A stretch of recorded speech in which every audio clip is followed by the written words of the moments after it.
The Cho-Cho soap opera arc continues, and just like the soap operas that it's emulating, it's super melodramatic and incredibly heartbreaking.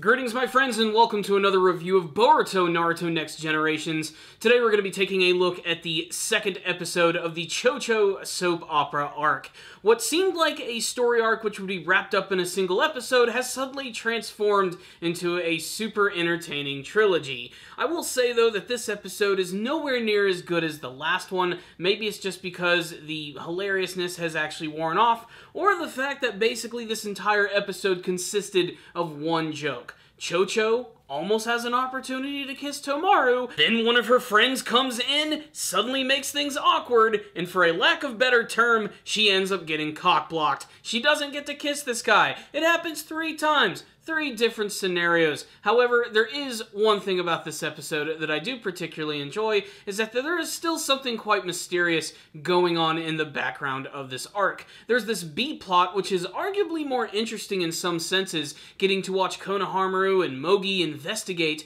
who that gas-masked villain was. I'd also like to thank some of my commenters from my last review. I actually didn't even notice that this guy is from the Hidden Rain Village. I'm not sure if that even means anything, and I still don't even know what his overall plan is. In fact, that guy doesn't even show up until the very end of this episode and just as a cliffhanger ending, but I really loved the image of him standing on a tree during sunset and then suddenly turning into a cloud of smoke.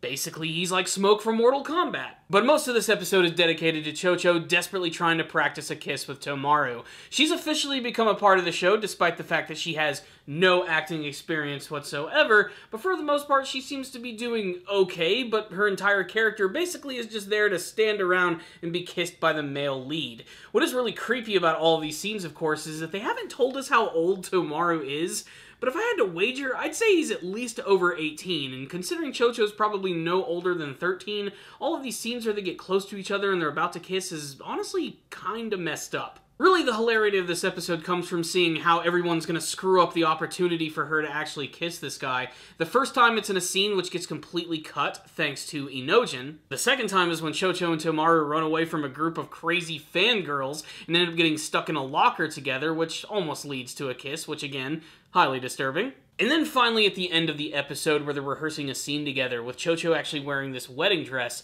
and she gets so lost in the moment that she actually thinks that Tomaru is asking her to marry him, and she goes through the whole ordeal, they're about to kiss, and there's Mitsuki at the door, and this is where she turns into a raging bull, goes outside, and starts to fight him. All of her friends try to stop her, including Shikadai, who uses his shadow abilities to actually stop her in place, but she gets so pissed off and loses control of herself that she plumps back up and ends up destroying this wedding dress, much to the anger of the female character in the show, Ashina, who still continues to come across as an extreme ice queen, but she has nothing in comparison to the douchebaggery that is Tomaru. It's been obvious since the beginning of this arc that this character's been putting on a facade. He's an actor, it's something that he's really good at. He's so incredibly pretentious in the things that he does. Hell, every time he smiles, he literally says the word sparkle.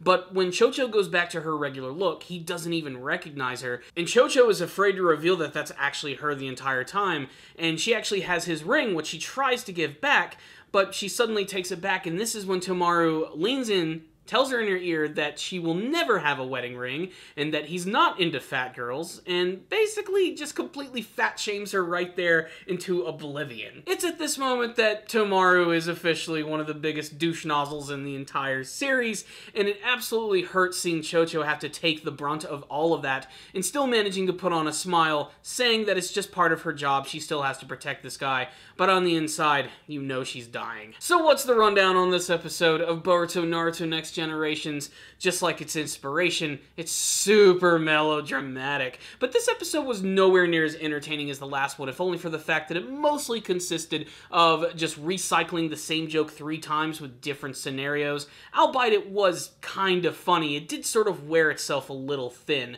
Also, the production value was not as good as the last episode, but really it doesn't really matter. There's nothing crazy going on in this one. Most characters barely even move half the time. Really, this entire episode delves a little bit more into the fact that Cho-Cho does have a lot of insecurities, and she doesn't quite know how to deal with them. She's a teenager. She's going through this stuff for the very first time, but still, she manages to keep her fiery attitude throughout most of the episode, mostly when it comes to wanting to completely slay her friends for getting in the way of her kiss.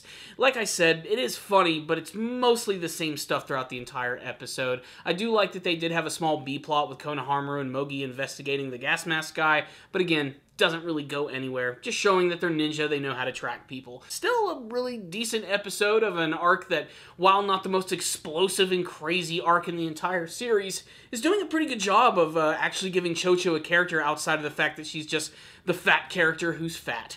So, there it is. That's my thoughts on this episode. I'd love to get all of yours, however, and you can tell me all of them in the comments section below, and what you guys are hoping to see from the rest of the Boruto anime series.